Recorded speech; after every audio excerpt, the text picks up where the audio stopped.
I'm a resident of Lower Manhattan, about a mile from Ground Zero, and I actually watched the towers collapse. You could not see, the fires were burning, it was pure chaos. It's like the gates of hell just opened up.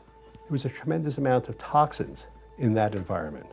You know, one toxin over time will give you cancer, but 2,500 different chemicals mixed together, we were lab rats. And the way that these toxins act is they don't act necessarily immediately.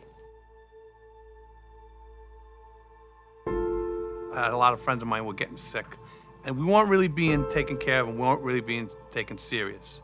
Kenny Speck, my friend, says to me, "Hey Ray, you gotta check this guy out, John Feal."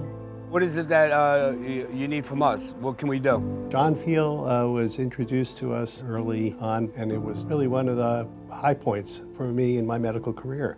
Yeah, a lot of people call me a first responder too, but I wound up correcting them. I responded to 9/11, but 9/17 is the day I got hurt. All the benefits that I paid into, why am I having to fight for workman's comp? Meanwhile, I'm losing everything. But the whole process started. I started helping others. And then, you know, one thing led to another. Like, well, start a foundation. And I was like, what? How do you spell foundation, you know?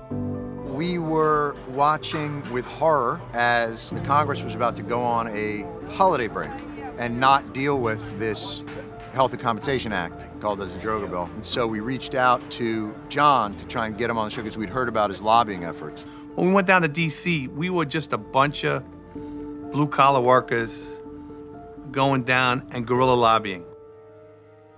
You know, this is a government-run agency, this bill. The healthcare and the compensation. And like any government-run agency, people fall through the cracks. So those people still need our help. It's each time, it's over. We help them, you know, everything is in place, but it's never over. It took until the bill would get passed this year to realize that I do have a life outside of this.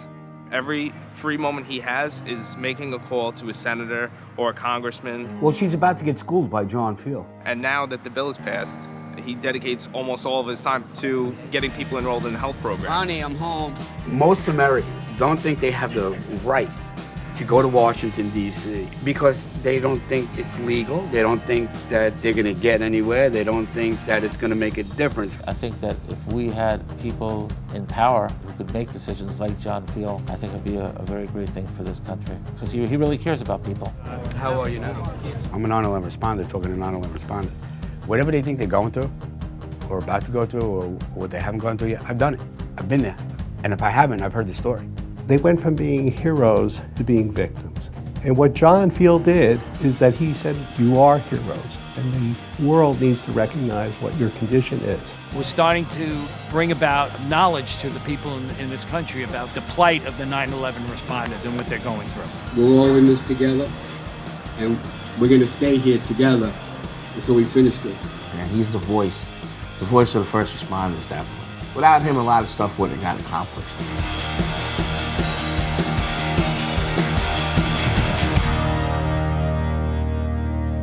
There is a life outside of this for me. Just I'm not ready to let go because I know there's still more work to do.